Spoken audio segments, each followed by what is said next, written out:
Yo soy Jorge Prina, abajo está Eduardo Montero y vamos a dar comienzo Bueno, al vivo sobre Roca y los indios. ¿Cómo estás, Eduardo? bueno, bien, Jorge, muchas gracias por invitarme a esta charla. Tratemos de que sea una charla entre amigos, entre todos los amigos que se están juntando, que los estamos viendo. Sí. Ahí está saludando Mariela. Hola, Mariela. Y bueno, cuando quieras, empezamos Listo. a conversar. Así como dijo Eduardo, uno la historia no la puede juzgar, la puede leer, Ni estudiar, siquiera. estudiar, y ahí se termina. Yo no puedo juzgar porque ahí existe lo que se dice anacronismo histórico. Lo que está hoy bien, antes estaba mal y viceversa. Es Si hay como que decimos siempre. lo juzgue en su casa. Nosotros les vamos a presentar los datos y la opinión personal, como siempre, me la quedo yo. Y cada uno se Y queda con yo lo mejor. también. No les Y yo ponemos también. enemigos. Bueno, Bueno, ¿qué, ¿cuándo es que para vos que comienza lo que son las relaciones entre el blanco y el indio? yo creo que comienzan en 1516, cuando desembarca Solís. ¿Me escuchás bien? ¿Se escucha? Yo escucho bárbaro. Si alguien Ah, escucha bueno. ahí, que nos digan. Ahí está el indio, justamente. Hola, Jorge. ¿Cómo está, Jorge? Es mi indio. Bueno, como te estaba diciendo, yo creo que empieza en 1516, cuando desembarca Solís a la altura de lo que hoy es Punta del Este. Y ahí los charrúas lo invitan a comer un asado del que nunca volvió, él y los 7 tripulantes que se encontraban con los indios, ¿no? Porque lo que no sabía que iba a ser el plato principal. Pero bueno, vamos a tomarlo un poquito con humor el tema. Eh, Eh, es una costumbre y que en los uruguayos la antropofagia se repite. No, decía que en realidad los charrúas no eran antropófagos, eran los guaraníes. Pero bueno, ahí lo descuartizaron y lo asaron Y lo- y bueno, ah, parte. Pero es como el primer encuentro que hay. sí, Eh, el segundo, a mi consideración, es Sebastián Gaboto, cuando en 1527, a las orillas del río Carcarañá, cerca de Rosario, a 7 kilómetros de la desembocadura con el Paraná, sí. ¿viste? Empieza con el, que hoy creo que lo charlamos un poquito con vos cuando hablamos, que fue el Rosario, el Santi Espíritu, Sí, ese. fuerte Santi Espíritu, a 7 kilómetros, Si yo no me equivoco, queda en lo, Gaboto. no te escuché, Creo que queda en Gaboto. Ahí, Jorge, no, poneme. ¿Estás ahí? Poneme dónde queda. Creo que es Gaboto, donde está la ruina del fuerte. Que aún hay algo, un monolito, algo quedó. era Sebastián Gaboto, Sí. Y ahí está el el que fuerte. Claro. Ahora cuando lo pero pongo lleno. lo que estamos tratando de significar es el inicio de la guerra del blanco y el indio, ¿no? Desde que se encontraron, desde que se cruzaron. Sí. ¿Viste? Después, ahí hubo toda una cuestión porque los indios los ayudaban a los españoles al principio, hasta que empezaron a haber cortocircuitos porque los españoles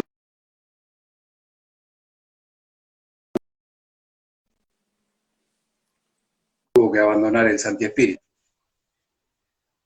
Sí. Eh, se sigue el hilo, ¿no? Se sigue el hilo, sí. Bueno,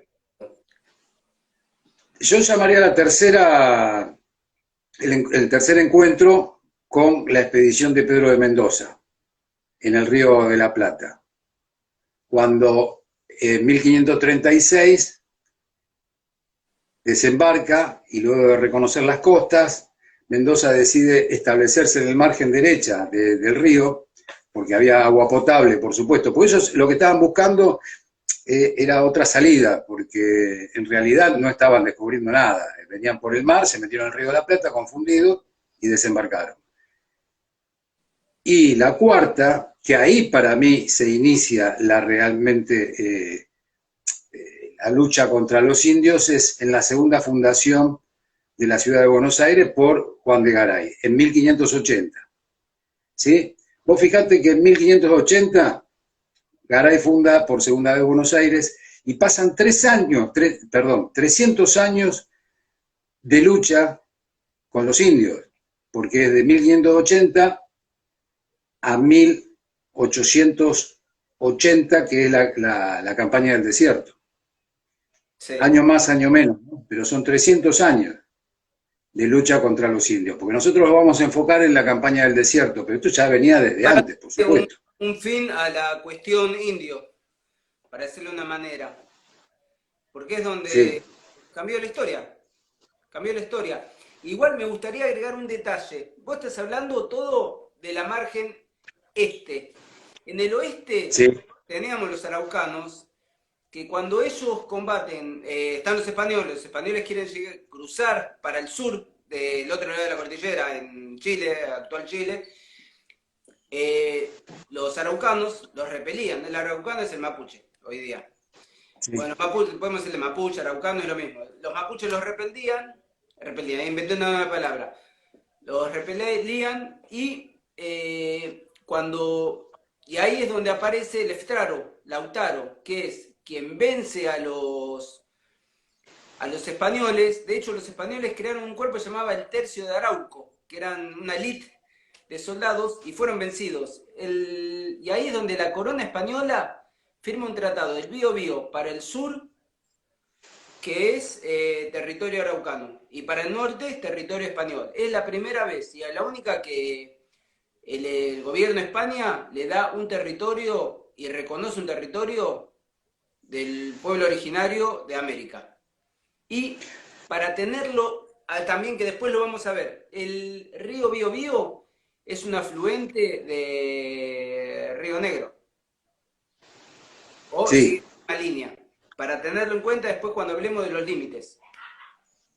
Ahí Jorge está aclarando que Gaboto después, cuando le incendian el fuerte, se va a Paraguay. Ahí lo Sí. estaba aclarando muy bien.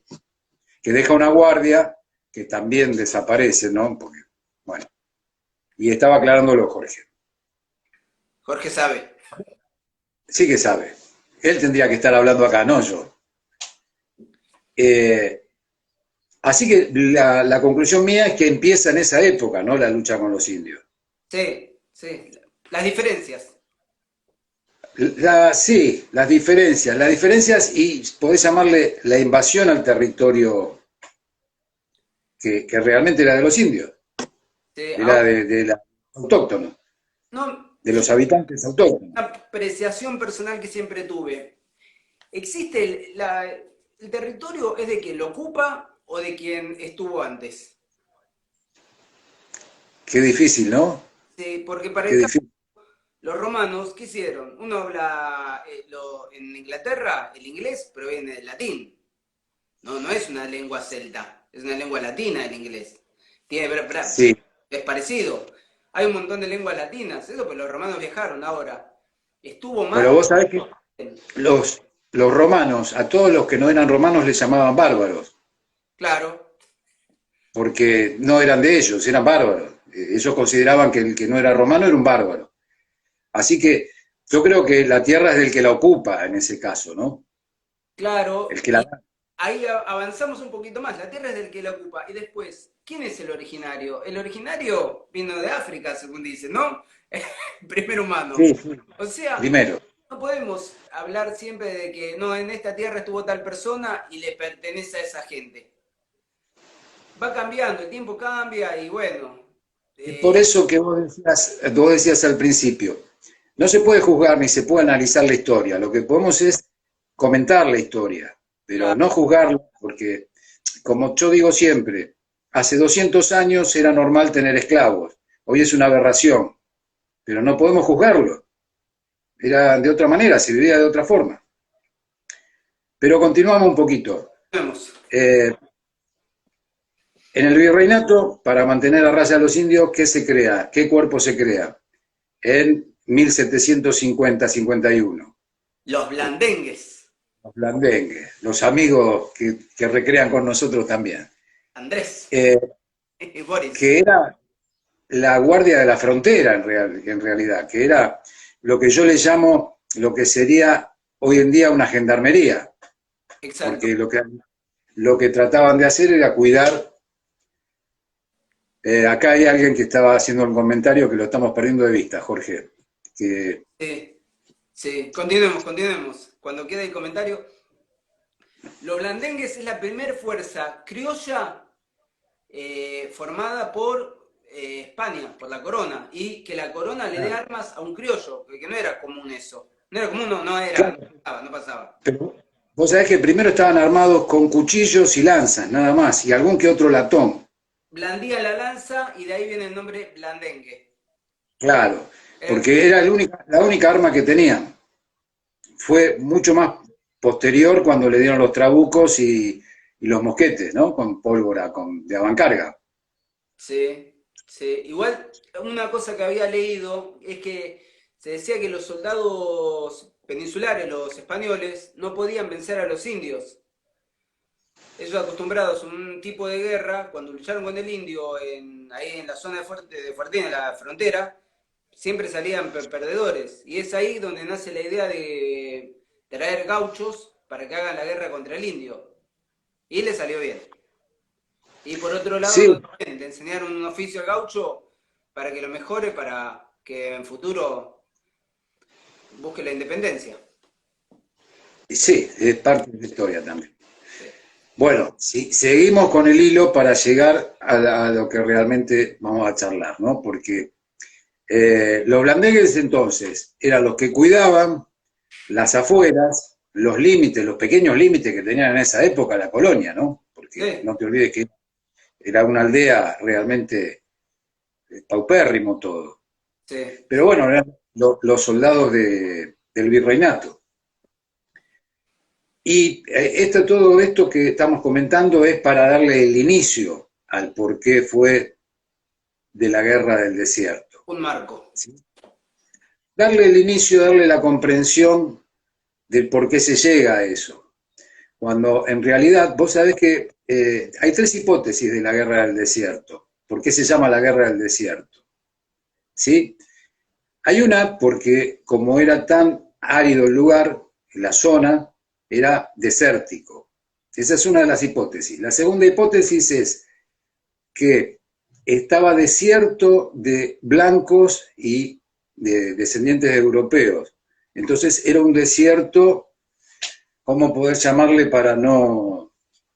En realidad le decían que era un desierto de cultura, porque no había blancos, no había descendientes europeos. Y la tercera hipótesis es que le llamaban desierto porque en realidad lo habitaban 30.000 indios en toda esa zona y era un desierto de personas.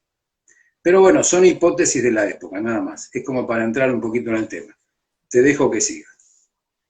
Bueno, ¿cuándo llega el... Tenemos la frontera, estaba Buenos Aires la frontera y los indios que atacaban. Vamos a contar una parte ahí del otro lado, pues estamos hablando siempre, ahí dice Jorge, es la mal llamada campaña del desierto. Sí, qué sé yo, no sé, es así llamada en los libros de historia, llamémoslo como dicen los libros de historia. Para llamar de otras maneras, tenemos muchas. Cuando San Martín cruza los Andes y libera Chile, O'Higgins había pedido ayuda al pueblo araucano. La estrella de la bandera chilena era el Guaynafé en ese momento. Si se fijan en pinturas antiguas, van a ver que está el Guaynafé. El Guaynafé es la estrella mapuche, para decirle de alguna manera. Y luego los traiciona. Empieza a haber una guerra con los indios y ahí es donde empiezan a pasar muchos araucanos para el lado de Argentina.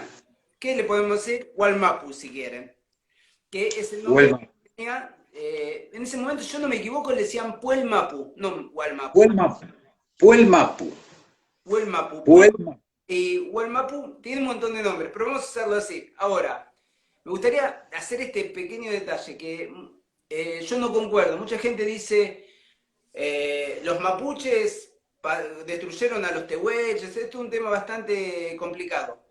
En mi opinión, son pueblos todos aborígenes. No, no existe una cosa que diga, no, este destruyó a no existe nada de eso. Lo que pasó es que eran pueblos y se cruzaban la frontera, como yo viajo de Buenos Aires a La Plata.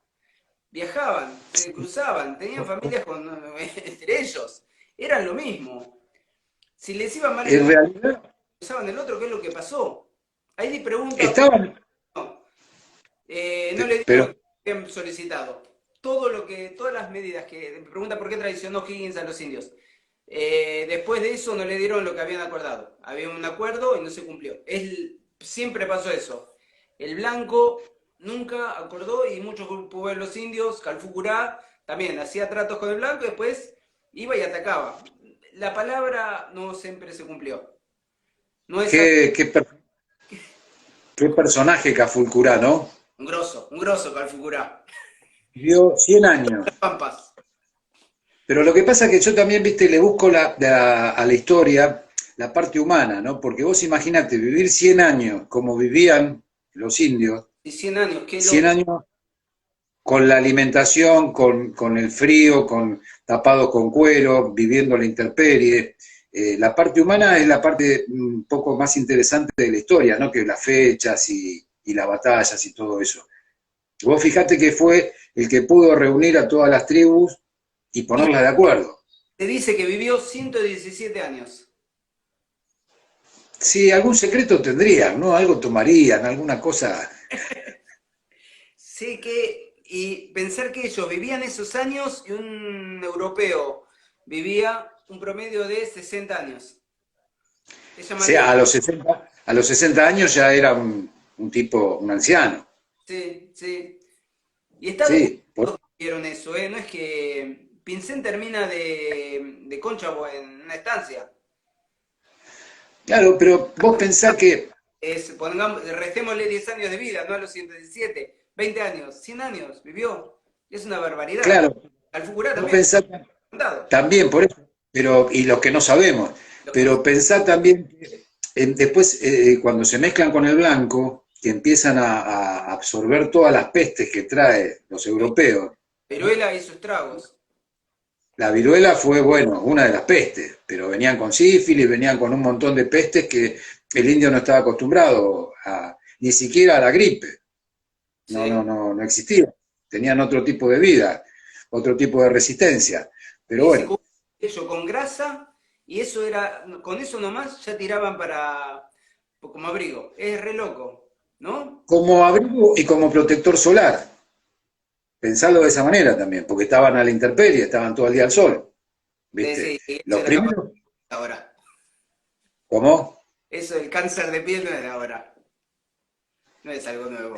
No, no, pero era una manera de protegerse del sol también. Sí, sí, Bueno, vamos a estar llegando ya a la época de Rosas, claro, claro. Que cuando ahí lo que podríamos decir es que es cuando Rosas crea lo del negocio pacífico.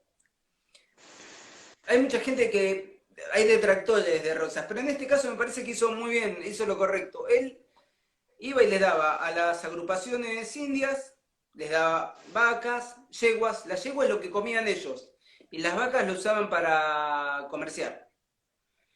Les daba claro, armas, pólvora, ropa, de todo les daba. lo que trató de hacer Rosas es conciliar con los indios, represión y conciliar, para tratar de unirlos y conseguirles, conseguir una paz que no había en ese momento. Y cuando hace la expedición militar en 1833, a principios de 1834, durante el gobierno de Balcarce, hace la expedición contra los pampas, los ranqueles, los tehuelches y los araucanos, Sí. Rosas. Pero lo hace de una manera que no sea tan invasiva, es lo que vos decías, tratando de conciliar y hacer trueques, Había algo ¿no? Para, con Rosas entre todos. Él era, los indios y con cualquier persona, admira a una persona que es como uno, pero mejor. Rosas montaba, voleaba, hablaba la lengua india, eso le da una superioridad sobre cualquiera que, domaba, claro, era un tipo que podía hablar de igual a igual con el indio, y eso no le pasaba a todos. De hecho, pero escribió un aparte, diccionario indio que si uno lo lee tiene una mezcla de palabras, en mapudungún, en ranquel y otro idioma que no sé qué es.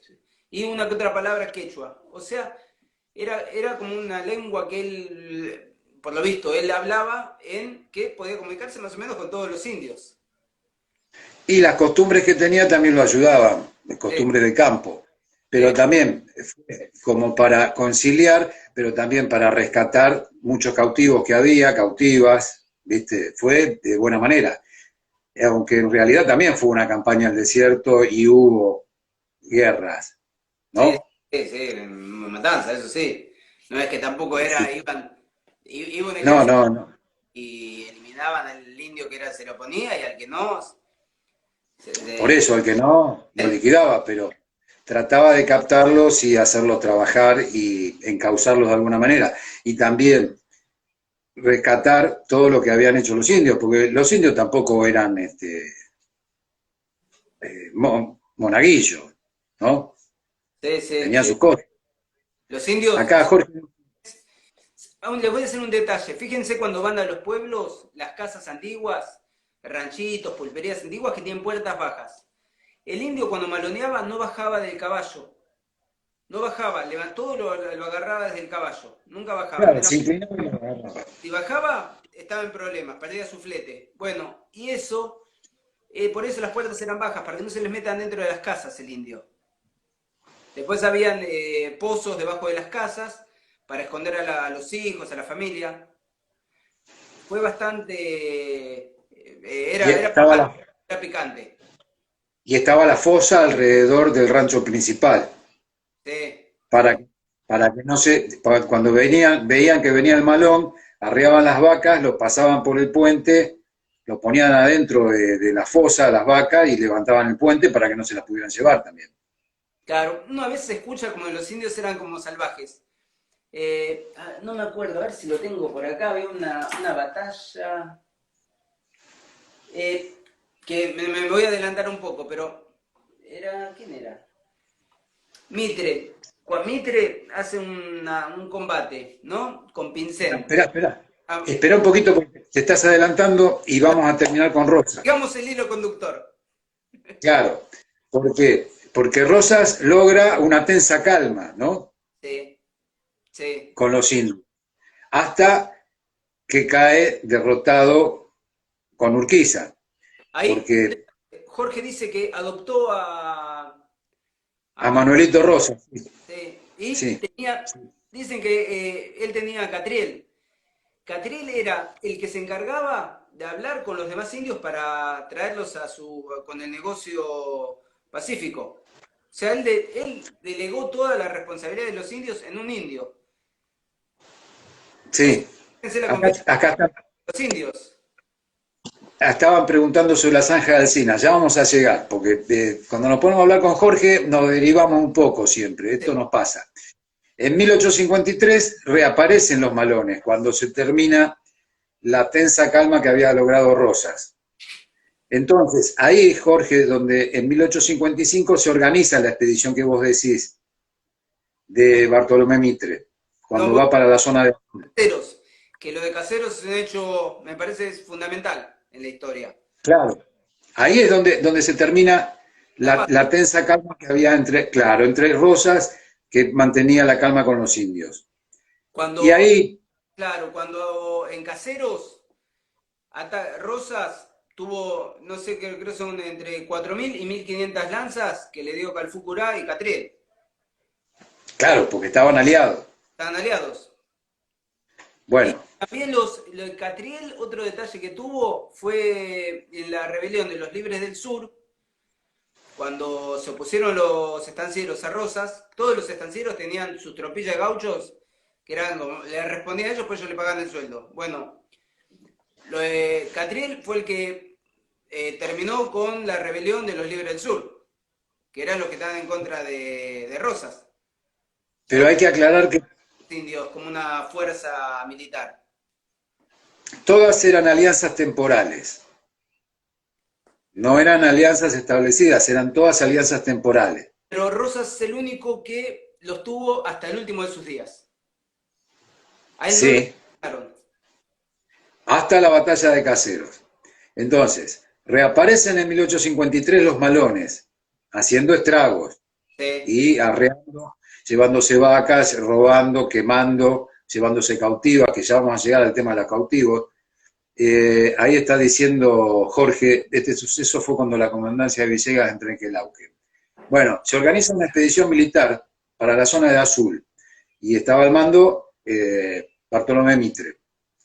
Pero, Mientras acampaban, cosa, atacan caseros, los indios atacan, pierde la guerra Rosas y al otro día todo ese ejército de indios dijo, nos vamos a Bahía Blanca. Fueron 4.000 lanzas, no, arrasaron Bahía Blanca. ¿Por qué? Ya no tenían tratos con Rosas ni con el gobierno.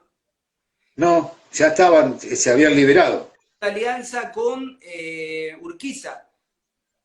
Y hay Sí, otros grupos que tienen alianza con Buenos Aires, pero estos están con Urquiza.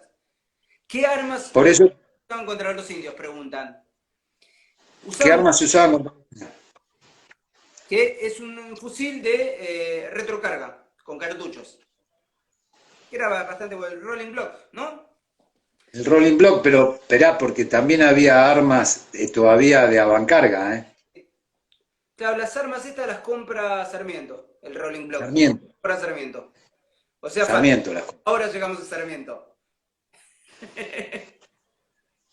Bueno, hay un dato que es que suma. Vos escuchaste la frase se me vino al humo. Sí. Bueno, es de ahí, porque cuando cargaban un arma y disparaban, las armas de retrocarga, de avancarga, perdón, de pólvora negra, hacían una humareda. Sí. Entonces el indio veía el humo y tenía tiempo, los tipos tiraban desde atrás de un pajonal y se veía el humo y el indio venía, porque tardaban en cargar de nuevo No, con la total. baqueta y todo, y se le iban al humo, de ahí viene la frase, se me vino al humo. El indio se iba al humo, iba a buscar el humo del arma. Pregunta uno si usaban Winchester. El Winchester no se usó acá. No, no, Acá acá es no. el Rolling No. Block o Remington Patton. Un modelo cortito de tercerola que era para los montados y uno largo. Y es un tiro efectivo bastante bueno. Bueno, entonces, la campaña que hace Bartolomé Mitre no le dura nada porque estaban acampando en Sierra Chica y los lanceros de Cafulcurá los diezmaron, Sí, los arrasaron. eran 900 soldados contra 400 indios. Se dice Sí, que y los arrasaron. y tiraron, los hicieron que tiren la munición de estas armas, ¿no? De avancarga, el Remington. En ese momento no sé si tenían Remington. Pues fue por eso que las No, rompieron, si no me equivoco. No llegaban a ningún lado. Se les acabaron las municiones y entraron y les hicieron bolsa. Es así. ahí llegó el amigo Longueira. Un sabedor de armas. Sí, mejor no hablemos de armas entonces. Sí. Bueno, vamos avanzando así Ah, podemos seguir, ¿no?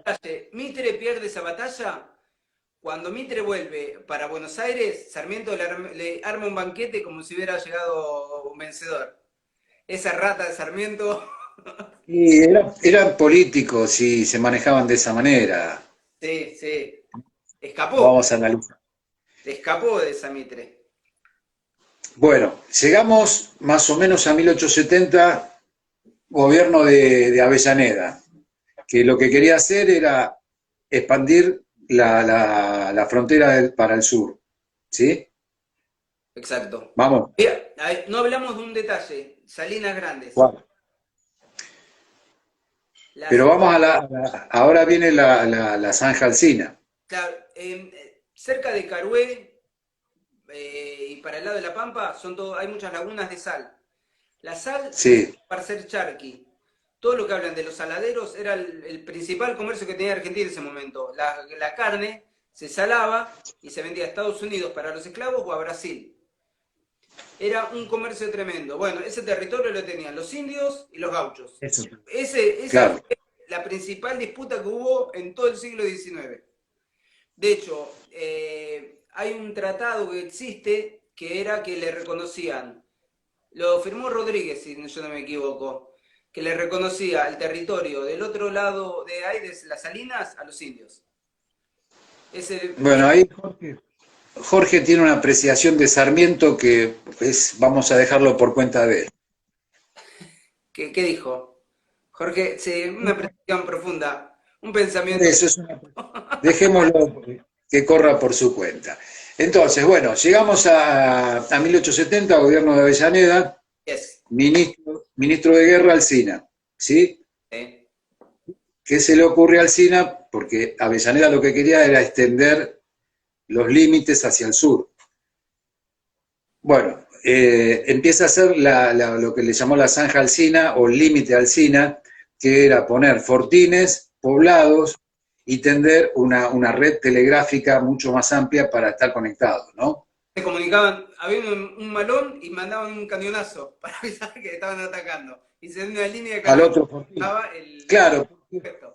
porque no estaban puestos a demasiada distancia, como para llegar de un fortín al otro. Sí, sí. Pero en realidad, para evitar que los indios se llevaran el ganado y, bueno, que hicieran los desmanes que hacían, los fortines estaban bastante cerca. Y lo que trataba de hacer Alsina era poblados, ¿sí?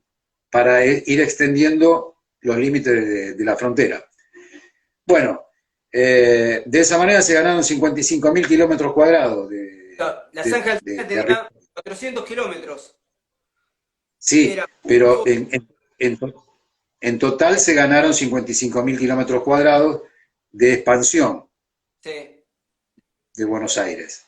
Describamos lo que Sí, es la zanja alcina. Era un foso dale. 3 metros por 4 metros y del otro lado la tierra que se sacaba de ese pozo se ponía a todo un lado, se hacía un montículo y se le colocaban cañas y maderas. Entonces tenían un murallón. El indio, no es que el indio iba y atacaba. La idea del malón era entrar y llevarse el ganado. O sea, era difícil entrar y llevarme el ganado. Habían inventado, el indio no es tonto, se había hecho como unos puentes que los tiraban arriba y cruzaban. Pero se les dificultaba, vamos a decir la verdad, se les dificultaba. Y otro Es que la detalle, idea, no buscaba problema con los indios. Lo que quería era, ustedes allá, yo acá. Era eso. era la línea que marcaba un lado y el otro. Bueno,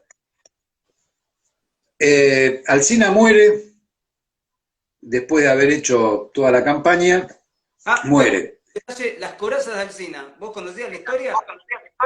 de los coraceros. Los coraceros. Sí, Alsina le había hecho a los soldados unas corazas en el techo de cuero, un peto, un peto. un Sí, peto y una espaldar. sí. ¿No bajás un Ahí poquito? está el volumen. Sí. ¿Ahí está bien? Ahí. No, retuma demasiado, ¿no? Sí. Bueno, no, tanto no. Bueno, Continúa el relato.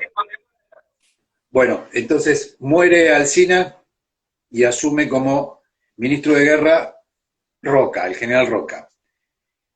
En 1878 Avellaneda manda el proyecto al Congreso para seguir estirando la frontera hasta Río Negro, ¿sí? Sí. Y correr a los indios, de alguna manera, Mm. ir llevándolos para el sur. Hay, como ministro de Guerra, Roca, mirá, que ya estaba enfrentado con Alsina antes de que muriera, en uno de los discursos que dio dijo algo que lo voy a leer porque realmente me pareció bastante interesante para interpretar cómo era la personalidad de Roca, ¿no? Que era un tipo bastante irascible y prepotente, Sí, en los comentarios, ¿no? De la historia. Entonces decía, qué disparate la zanja de Alsina, y Avellaneda lo deja hacer. Es lo que se le ocurre a un pueblo débil y en la infancia, atajar con murallas a sus enemigos. Así pensaron los chinos, y no se libraron de ser conquistados por un puñado de tártaros insignificantes comparados con la población china.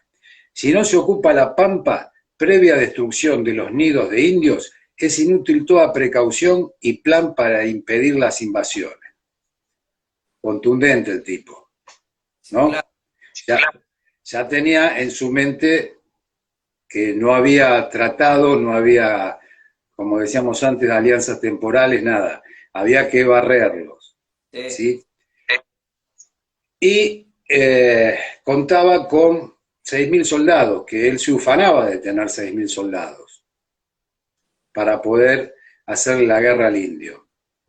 Bueno, en 1879 declaran la gobernación de la Patagonia, que estaba con sede en Mercedes, lo que hoy es actualmente, Mercedes de Patagones se llamaba, no Mercedes de la provincia, Mercedes de Patagones, que es donde está Viedma hoy actualmente.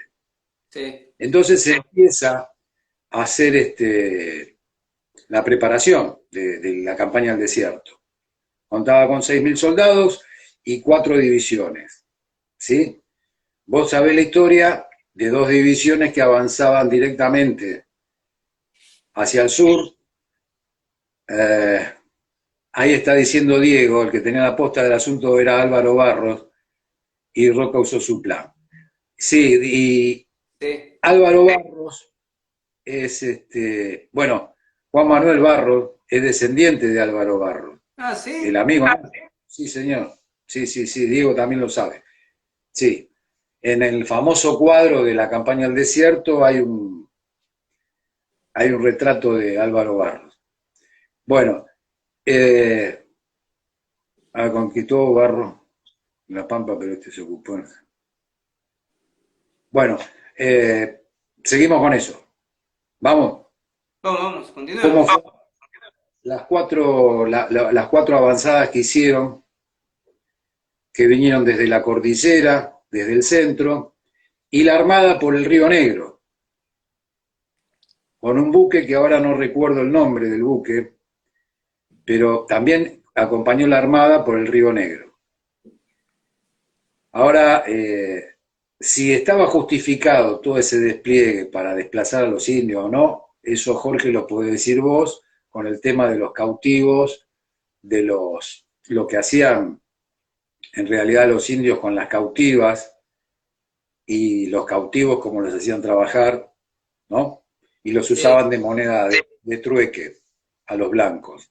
claro, sí, fue terrible ser cautivo. ¿Se escucha bien? Sí, sí, se escucha, se escucha. No sé si los demás están escuchando. Quedaban con sus hijos ahí y a veces no se querían ir porque eran maltratadas afuera, cuando volvían al blanco. El cautivo era un esclavo. Les pegaban, le hacían todo. Y habían miles de cautivos. Fue Sí, terrible ser cautivo. sí, le daba los peores trabajos que había. Tengo eco.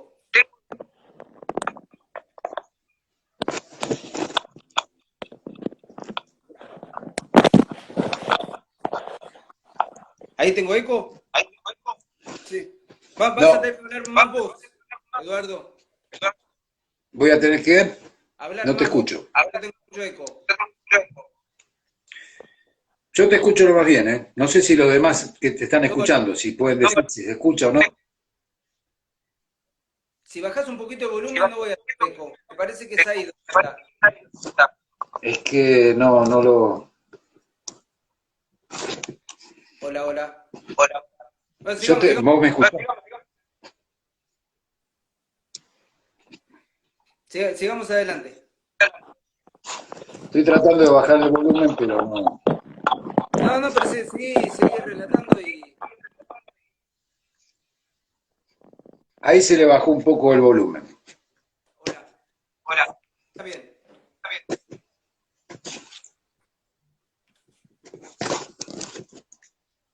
¿Ahora me escuchás o no? ¿Hay eco? Te escucho bien. Yo a vos no te escucho. No te escucho nada. No, estoy... subile el volumen, subile el volumen. Subile el volumen, sigue hablando.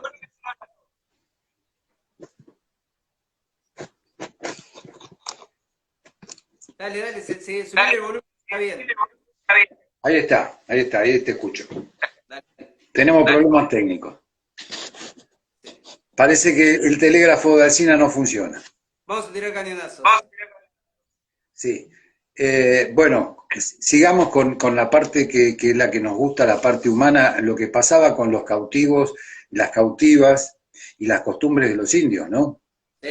Que usaban a los cautivos como moneda de cambio también, porque es como que pedían un rescate por los cautivos y las cautivas. A los cautivos los hacían los peores trabajos que había, ¿no?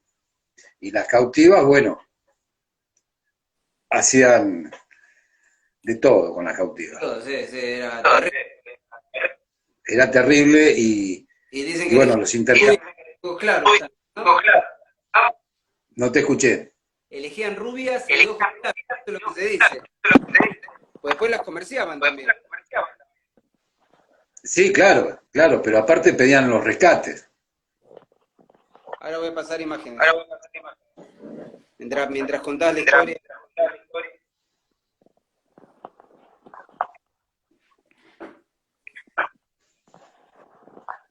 Bueno, entonces llega a hacer la campaña del desierto. ¿Y qué pasa ahí? Y ahí, bueno, arrasan. Cafulcurá ya había muerto, quedaba Namuncurá, el hijo, Sí, y, y en realidad los arrasaron, porque lo fueron empujando hacia el sur y hacia la cordillera, y, y no vamos a entrar tampoco en la cantidad ni en lo que pasó, porque no somos analistas históricos, sino que estamos haciendo una conversación, nada más. sí. Sí, eso es una imagen de alguna tribu. El campo de concentración indio. Sí, Zanja de Alcina.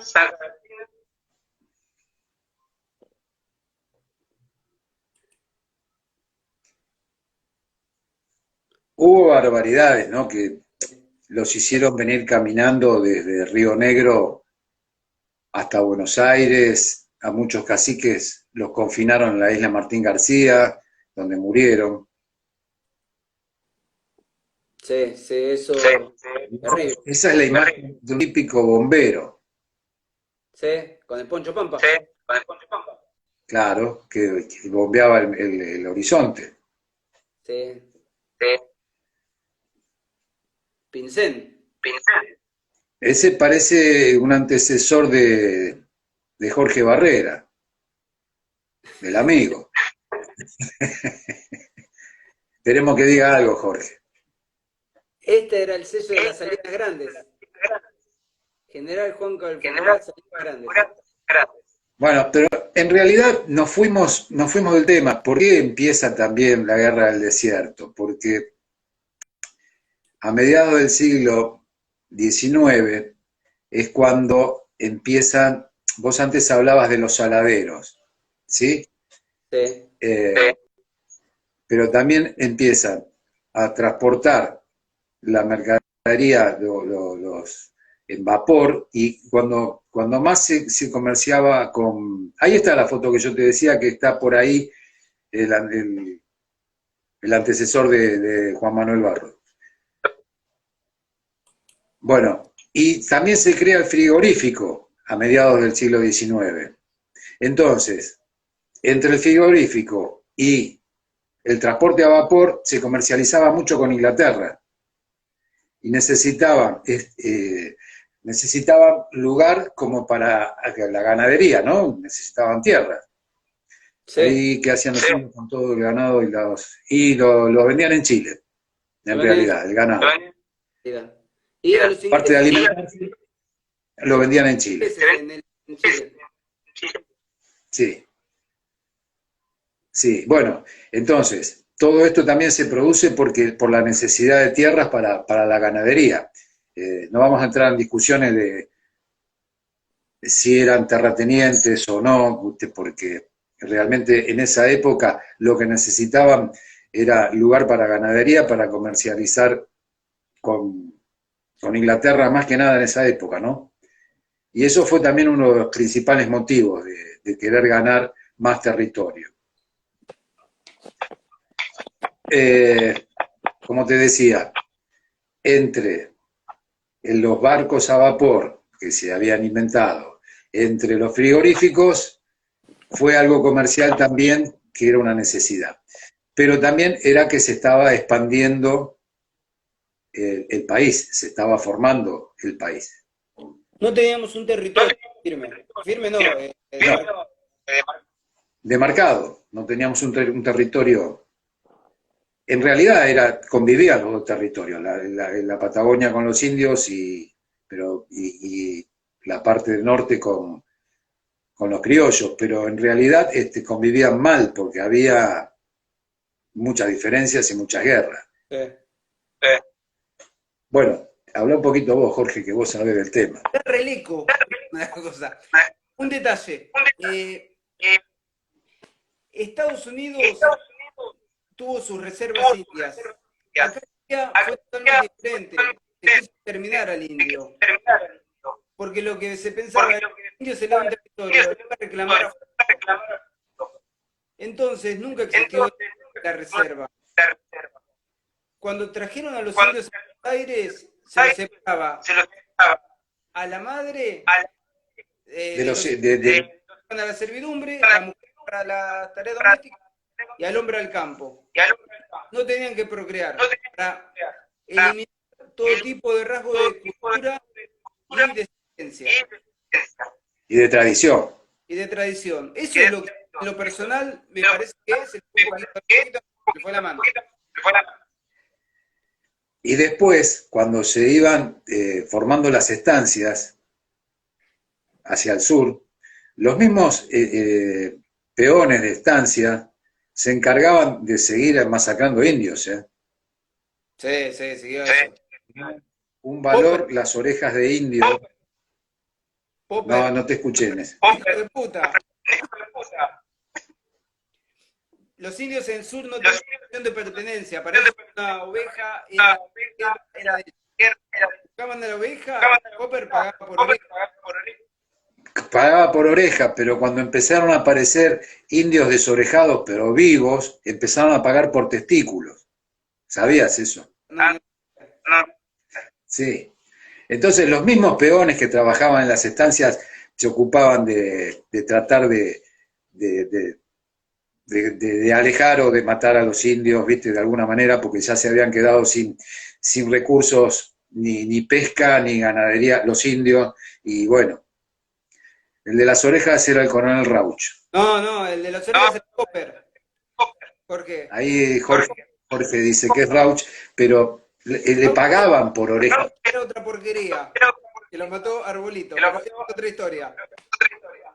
Pero él la tiene siempre con esa historia, ¿qué querés? Voy a tratar de bajar el volumen mío. Igual ya estamos casi en horario, ¿eh? Entonces redondeemos más o menos la historia ya. Bueno, no, tampoco hay demasiado más, Jorge, porque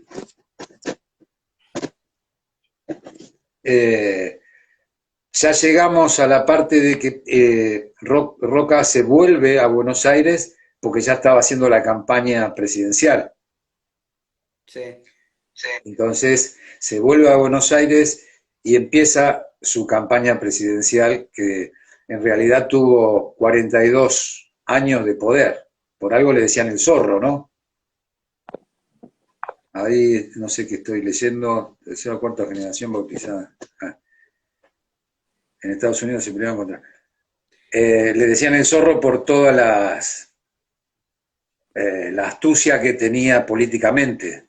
Tuvo el poder durante 42 años y en el medio lo puso al yerno, a Selman. Sí.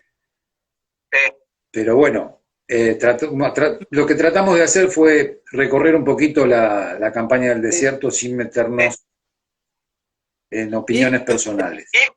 Solo detalle ahí para finalizar con mi parte. Calfúcura fue el hito más grande que hubo. Él y Pincén. Pincén a mí me cae simpático, pero Calfúcura fue realmente el que unió a todos los indios. Unió a todos los indios, sí, hizo una confederación. ¿Qué le pasó al indio más bravo y que tuvo estas tierras? A su nieto, Seferino Calfúcura, lo hicieron cristiano, blanco, medio y santo. Se lo llevaron a Roma y encima le llevaron tanto. Creo que es una de las peores cosas que le pueden hacer, que le arruinen su descendencia. Esa es una precisión personal. Sí, yo coincido también, porque fue algo como político, ¿no? Algo como lo quisieron blanquear, no sé cómo. ¿Qué milagro hizo Seferino Namuncurá? No tengo ni idea. Ya tenía una cara de panterista el tipo ese. Es peor que le hicieron a Calfúcura. Uno vive por los ojos de sus hijos muchas veces. Y sí. Calfúcura, de hecho, todos los hijos eran familias. Hay un montón de historias. Pero cuando Calfúcura rescata a su hijo, Pincén por su hijo. Pensá en Cafulcurá la bravura que tenía y el nieto santo. Sí, terrible. Se revolcó en la tumba después, en honor a y sí. Pero bueno, son apreciaciones nuestras también, no. Sí. No es algo histórico. Bueno, pero bueno. Con este eco y la apreciación, que ya quedan 5 minutitos. 5 minutos. Sí. Bueno, espero que le haya interesado a todos los amigos que nos escucharon. No quisimos hacer nada histórico lineal, sino compartir un poquito algo que nos gusta, algo que hacemos nosotros, algo tradicional, y que nos gusta la historia argentina, ¿no? Y nos gusta la historia argentina del lado de los gauchos, en realidad. Sí, el gaucho es una mezcla de razas, es otra raza, no es ni el blanco, ni el indio, es una raza totalmente diferente. Es una conjunción de todas las razas, porque también hay parte de andaluz. Y de gitano. Y de gitano. Por eso te digo, es una mezcla. Y el gaucho aprendió del indio al uso de las boleadoras, que no me iba a dejar de decirlo esto. Sí, acá tengo unas auténticas boleadoras indias y antiguas. ¿Qué? No salgo sin eso. En la cuarentena hay que ir a cazar para comer. Hay desabastecimiento. Sí, como sigamos así, sí. Yo también tengo las mías acá, sí. Bueno, un gusto haber hablado con vos. Listo. Y nos vemos en el próximo vivo de Crimen. ¿De qué será? No lo sabemos. Chao. No sabemos. Chao.